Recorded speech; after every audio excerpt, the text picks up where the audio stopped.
Pulso Latino es presentado por Discover it for yourself. Frisian Flag. Esto es Pulso Latino con Alejandra Forero. Les damos la bienvenida a todos nuestros televidentes a una emisión más de Pulso Latino. Agradecemos por su sintonía. Después de casi una semana de que se presentara la manifestación del grupo número 7 y de algunos miembros del partido MEP delante del Parlamento de Aruba, la Comisión Acción Nacional, como se hacen llamar, enviaron una carta al gobierno para que les dé respuesta sobre qué va a pasar con el aumento de la tarifa de la corriente. Un total de más o menos 700 personas, según el conteo policial, le dieron el apoyo a la manifestación el pasado 1 de octubre, llamada todos estos días por el grupo de Comisión Acción Nacional.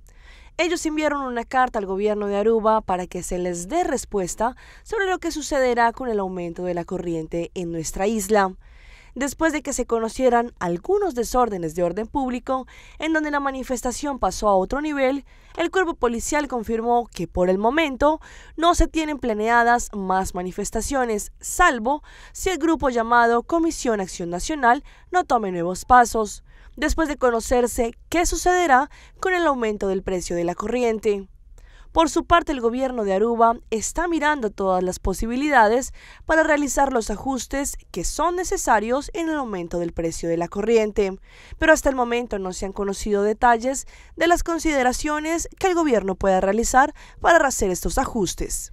La presidencia de Brasil se decidirá en una segunda ronda electoral entre la mandataria Dilma Rousseff y el popular exgobernador Aécio Neves, en los comicios más impredecibles desde el regreso de la democracia a ese país en el 1985.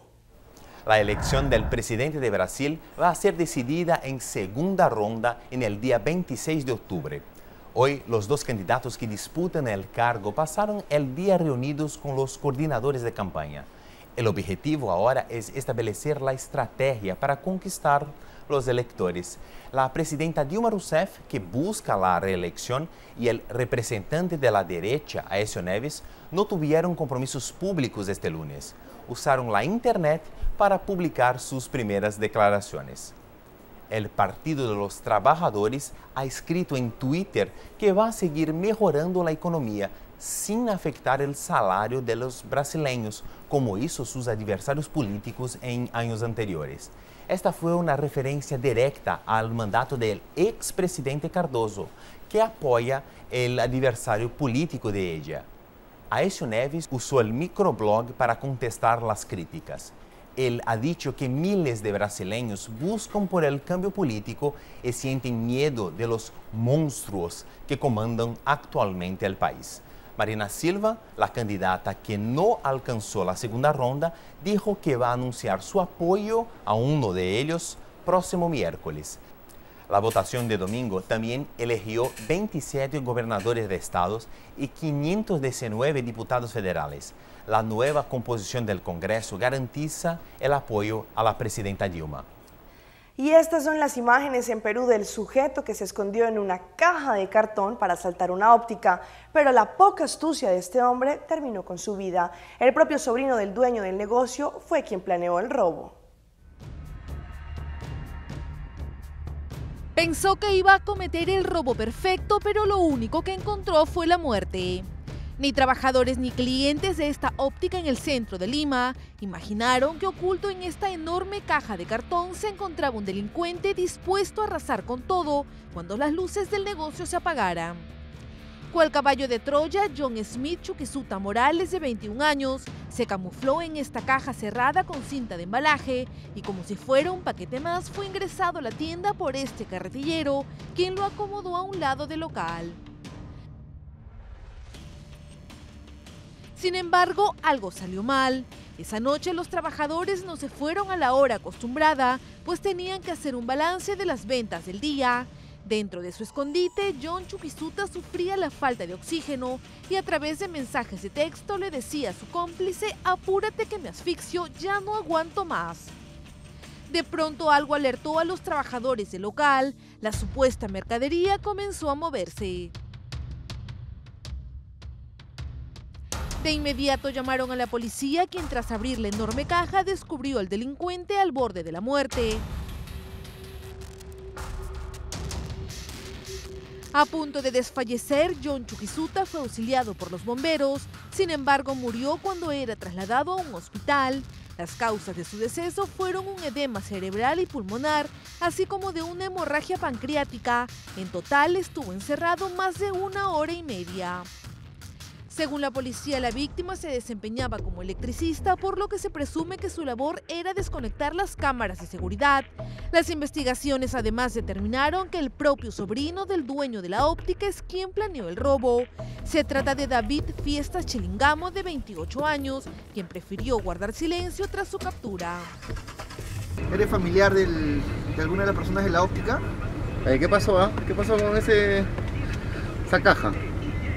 ¿Tú dirigiste ese robo? ¿Eres inocente? Se supo que estos delincuentes intentaban apoderarse de casi 100.000 soles, producto de las ventas de la semana. Gracias a las imágenes captadas por una cámara de seguridad, la policía logró capturar a 3 presuntos delincuentes que asaltaron un banco en el noroeste de Barranquilla, en Colombia. En el video se ve a este hombre de camisa manga larga blanca cuando entra al banco y baja su cabeza. A los pocos segundos ingresan otros 2 hombres, uno de ellos con un tapabocas, y enseguida intimidan a los clientes del banco. En esta otra cámara se observa al primer sujeto que ingresa a la entidad amedrentando a 2 adultos mayores y los obliga a lanzarse al piso. Luego el mismo presunto delincuente se salta una de las cajas para robarse el dinero, mientras uno de sus cómplices amenaza a la gente con un arma de fuego. En otro ángulo aparece el otro asaltante de camisa manga larga negra, cuando con un revólver le pide dinero a una funcionaria del banco. Luego de obtener el dinero, sale el primer presunto ladrón del banco y luego lo hacen los otros 2 caminando. Sin embargo, en las últimas horas, la policía capturó a 2 de ellos. Observando las cámaras tanto del banco como de sus alrededores, se identifican 2 sujetos que ingresaron, uno de ellos con arma de fuego, pero los 2 participan en el hecho. Pero para sorpresa de todos, uno de los capturados ya está libre. Queda libre porque no es peligro para la sociedad. La fiscal apela esta decisión del juez y esperamos que vaya a la cárcel también como corresponde.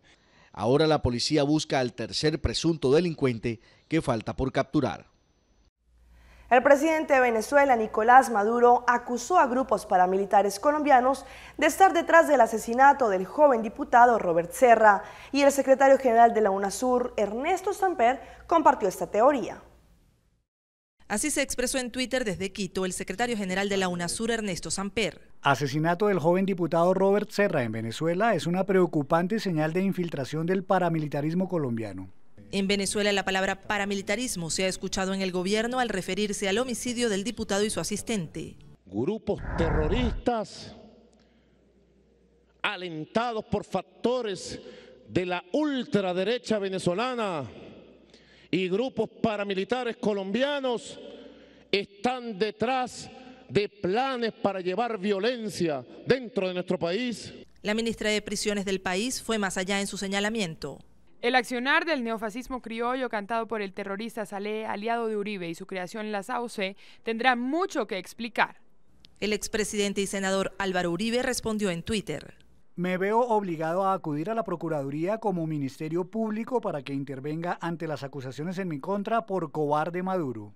El diputado venezolano de oposición Pedro Pablo Fernández dijo que no se debe politizar la muerte de un parlamentario si no se ha avanzado en las investigaciones sobre el crimen.